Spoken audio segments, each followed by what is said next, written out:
Mark and Mary used to go to the same college. They talked once at a charity event, and they never met again, until one day, Mark sees Mary in a convenience store and decides to approach her. Mark starts the conversation, but Mary does not seem to remember him. Mary is a confident woman, while Mark is an awkward guy who clearly has a crush on her. He recalls everything she said during their last encounter, and he recounts it word by word. This seems to weird Mary out, but in the end, she remembers Mark and calls him the 3 first-name guy, Mark Kenneth Sampson. Mark hugs Mary because she remembers him, but Mary is uncomfortable with the excessive display of affection coming from him. Mary notices that Mark looks different. He agrees with that and tells her that he has been going to the gym.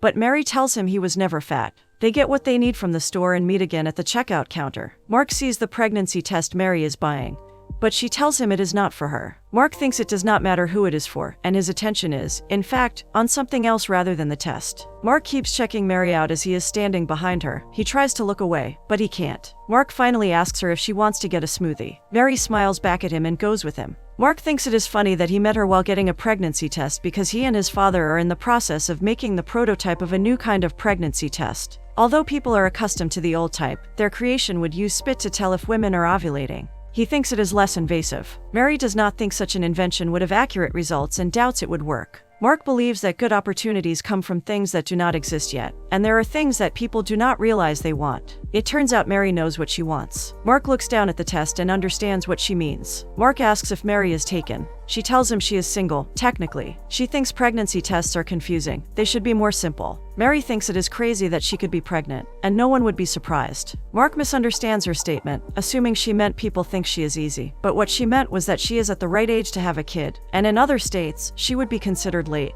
Mary is bothered by that because most women are perceived to be counting down the days they have left after they have babies. Mary tells Mark that femininity does not die at menopause. It dies the moment someone is no longer able to safely reproduce. The biological clock is like a curse and men never get to think about that. Mark tells Mary not to blame him because he is one of the good ones. He went to 2 women's marches. Mary's ideas have not changed since college. She has always been a freethinker who sees different matters from a new perspective, and Mark finds her way of thinking refreshing. Mary notes down a band name that Mark inspired her to think of. Mary is in a band, and they are still searching for a good name. Mark and Mary are both struggling to make money. She is in a band where she does not get paid much, while he is trying to keep his company alive. The first 5 years in business are usually the toughest, and he is trying to save up money. Mark tells Mary that he and his father's specialty is plastic manufacturing. Mary does the voiceover for random businesses and commercials. She admits that she also cleans houses, and Mark reveals he walks dogs. Mark and Mary tap their cups and smile. They are 2 free souls who are fond of random jobs. Mark finally asks for Mary's phone number. She tells him she should find out if she is pregnant first and thinks it would be more convenient to do it then and there. Mark waits for her outside the bathroom, but she asks him to come in with her for moral support because she can't bring herself to do it alone. Mark thinks that is a little weird, but he ends up doing as she asks. They wait inside the bathroom awkwardly for 3 minutes and start giggling. Mary is in distress, so she asks Mark to sing a song for her. The one he chose starts with a baby, and the word instantly triggers her, so he changes it and improvises. Mark is no talented singer, but at least his craziness distracts her from the impending news. Mary sees the result and tells Mark that he can have her number because she is not pregnant. Mary and Mark start texting. They go back to their jobs of cleaning houses and walking dogs, but their relationship quickly develops into something permanent. Mark is infatuated with Mary. They become intimate on so many levels, and about a year later, they decide to get married. Mark, who thought he would never get a tattoo because of his indecisiveness, now has a big one on his arm, and Mary has the same. When the wedding officiant tells the groom to kiss the bride, Mary stops the whole thing. She does not agree with the officiant's script, which he explains he should not deviate from, but she wonders why the groom is the one who needs to initiate the kiss. She thinks it is archaic and repressive, so she asks the officiant to reconsider his choice of words. She insists that he asks her to kiss Mark, and only when he does do the newlyweds kiss. Mark and Mary are so in love and spend time away from everything and everyone. They put their life on hold and go on a trip. They have fun being their crazy selves without any restrictions or shame. They now get to see the world with brand new eyes. They had no idea they were going to love each other as much. And to both, this relationship is the most real they have ever had. Time has gotten away from me, like blurred lines going 70. Seen too many sunsets pass, waiting for one to last. Slow it down now, breathe in and breathe out. Ooh, took the long way trying to get back to you. I was too far gone, thinking I had nothing to lose. It's not the miles up ahead,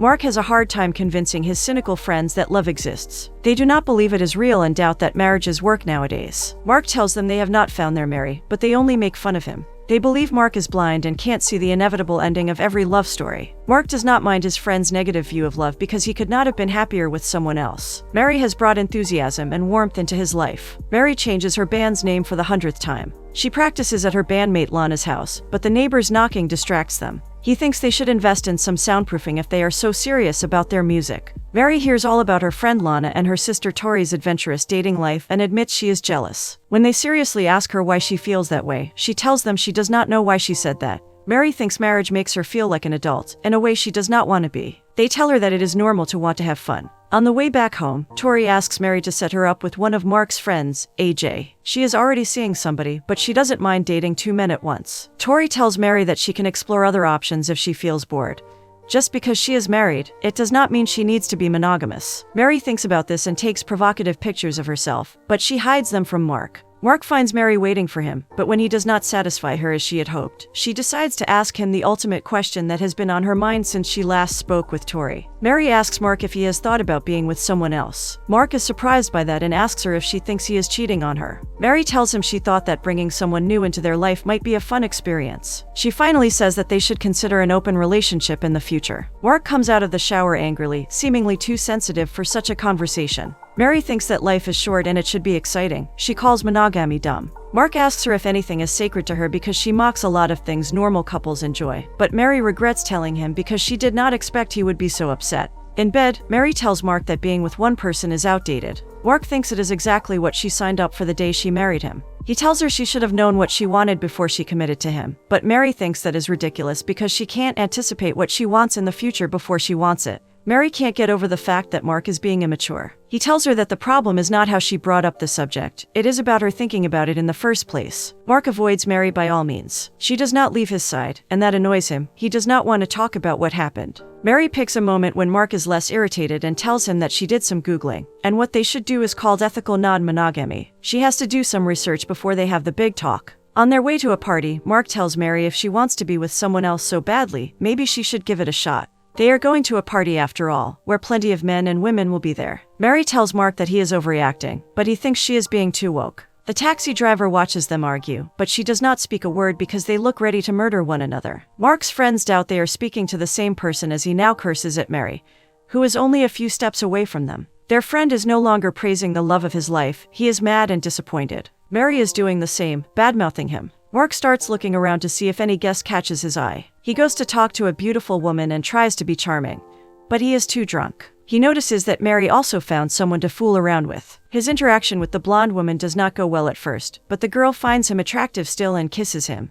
His goal is achieved when Mary looks at them. He wants to make her jealous and she ends up drinking a lot as well. Tori makes a move on Mark's friend AJ and kisses him out of nowhere. As the hot girl takes Mark somewhere private, he starts crying. He tries to compose himself, but nothing happens between them. The following day, Mary wears her work uniform with tears in her eyes. Mark is just as sad. He spends the day on his own, feeling like he is about to lose his mind. When Mary returns home, they both start crying and apologize for what they have done. Now that Mark and Mary are on the same page, they try to set up the rules if they want to change the terms of their relationship. The first rule, no exes involved. The second rule, they should not sleep with the same person more than 4 times. The third rule is, always use protection. The fourth rule is that this arrangement is temporary. It is not forever if one of the two does not like it. Mark and Mary get on a dating app and try to set up the best profile. They tell each other all about it before they go to bed. They think their accounts are embarrassing, so they try to make them better by doing a photo shoot. Soon, they start seeing different people, and it seems to be going well for both of them.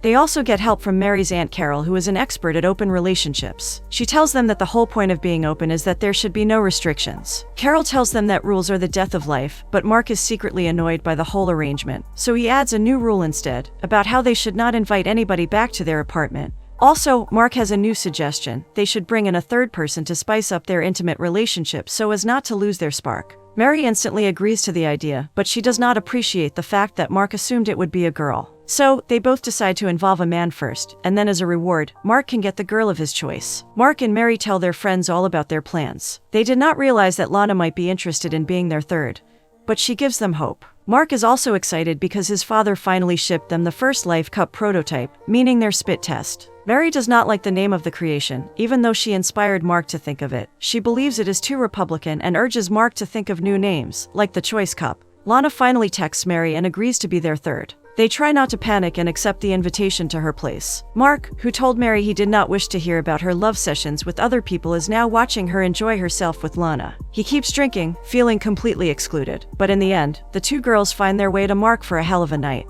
Mary does not feel well the next morning. She tells Tori that she felt like Mark's attention was on Lana most of the time. She freaked out a little bit. The idea of a did not matter to her before, but actually witnessing it made her reconsider her choice, not only about but about other arrangements they agreed upon. On the other hand, Mark does not tell his friends anything about that night, except that it was awesome. Mark had the time of his life, and he does not share Mary's feelings. Mary stumbles upon Mark's profile on the dating app she uses, but as she is busy taping on it, Mark is out there meeting a new woman. They have a good time conversing and dancing. Mary keeps sending him text messages, wondering when he will get back home, but he ignores her and focuses on the beauty before him. Once again, Mary feels sick in the morning. She does not understand why that keeps happening because she did not drink anything the night before. Mary finally gets her hands on the Life Cup. Mark explains to her how it works. It should turn purple if she is pregnant, and green if she is not. Mary is so confused by the choice of colors, and is even more shocked when she sees that it has turned purple. She tells Mark that they should go to the store to get a real test. Mary thinks Mark's creation is not science. It looks like a mood ring, and that angers Mark because he and his father spent years perfecting the device. Mark and Mary go back to the spot where they met at the beginning of the movie. They are back to the start, and Mary is buying yet another pregnancy test. Only this time, circumstances have changed. She runs to the same bathroom, and Mike is in the corner, less cheerful than before now that he is the potential father. 3 minutes pass without singing or crazy screaming, and they both learn that Mary is indeed pregnant. Mark is worried that the baby might not be his. Mary failed to take the pill consistently in the past, but she tells him that she has been careful around other men, so he has nothing to be worried about. After a bad fight, they both calm down and decide to do the logical thing, which is for Mark to do a paternity test and for Mary to see a gynecologist. Mary gives the doctor a hard time because she is nervous, especially when she learns that she needs to do an STD swab when her doctor learns about the many partners she has had. Mary meets Mark in the car. She tells him she does not want to do this anymore. Mark thinks that could mean a number of things at this point and urges her to clarify what she means. Mary does not want an open relationship anymore. She wants Mark to be the one and only man in her life. Mark tells her that maybe he wants the open thing, but Mary reminds him that they have a rule against that. If one of them wants out, the other should respect his or her choice. Mark has changed his mind, even though he was the hesitant one in the beginning. Mary thinks that it is easy for things to be back to the way they were, but Mark tells her that their situation is now much more complicated because they have a baby on the way. Mark can't predict anything with Mary, and he does not know if she wants to keep it or not. Although they are married, Mark does not feel any stability in his relationship with Mary.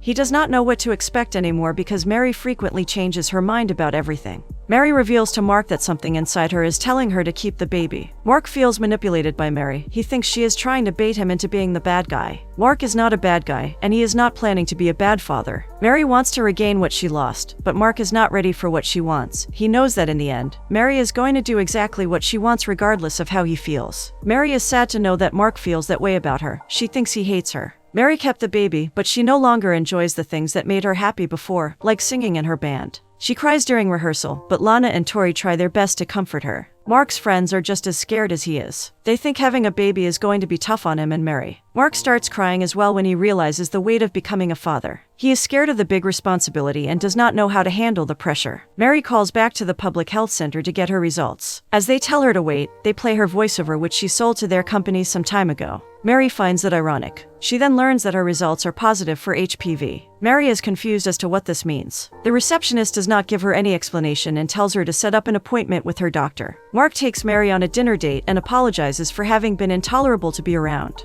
Mark had received the result of his paternity test. He apologizes for suggesting he was not the father. He also feels sorry that he thought about getting rid of the baby because now he feels much better about the next step they are going to take. Mark is ready to take on the challenge and he wants to make it work because Mary and the baby are worth it. Mark wants to think everything through. He tells Mary that they should get more permanent jobs so they would not struggle financially. Mark notices that Mary is not saying anything. She does not seem in the mood for any conversation. She is there, in front of Mark, but her mind is barely there. Mary tells Mark she has HPV. She could not sit there and pretend like nothing was wrong, and that is why she had to tell Mark, even though the news was bad. Mark is now afraid that he has it as well. He starts freaking out in the middle of the restaurant, and Mary tries to calm him down before he makes a scene. He thought she was being safe, but now he learns that when her insurance did not cover the vaccine she was supposed to take, she decided against it a long time ago. Mary gets mad and tells Mark to learn to deal with things. She thinks they need therapy, even though they can't afford it. Besides dog walking and doing voiceovers, Mark starts working as a parking valet, and Mary finds a job at a restaurant.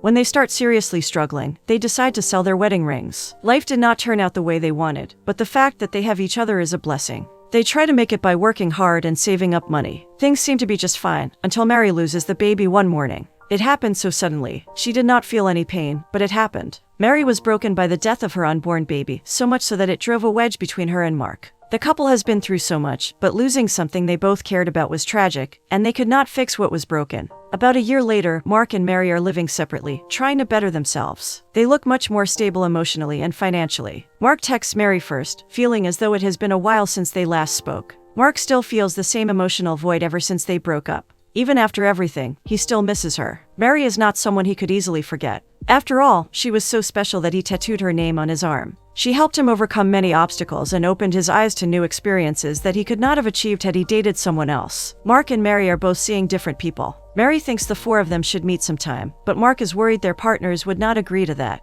It finally happens in the end, but it is awkward for all of them. Mark tries to break the ice, and it works. Mary's boyfriend seems to be particularly fond of her. He praises her singing and deems everything she does as perfect. Mark smiles, secretly making fun of him. While her boyfriend keeps speaking about the beauty of her voice, Mark and Mary keep looking at each other, unable to resist their chemistry. While the others are busy, Mary and Mark speak through their eyes, transmitting secret messages only they can understand. Mark speaks a little bit about his job in his father's company, but no one seems to care much about what is being said. Their reactions are all fake and territorial. They can sense that what Mark and Mary had was unforgettable. Mark and Mary leave with their partners in silence. Oh, I've heard every tale, every love song out there about the birds and the bees. Oh, could it happen to someone like me? All the stories, all the books say it happens, you don't have to look. So I'm waiting for the day when love comes my way.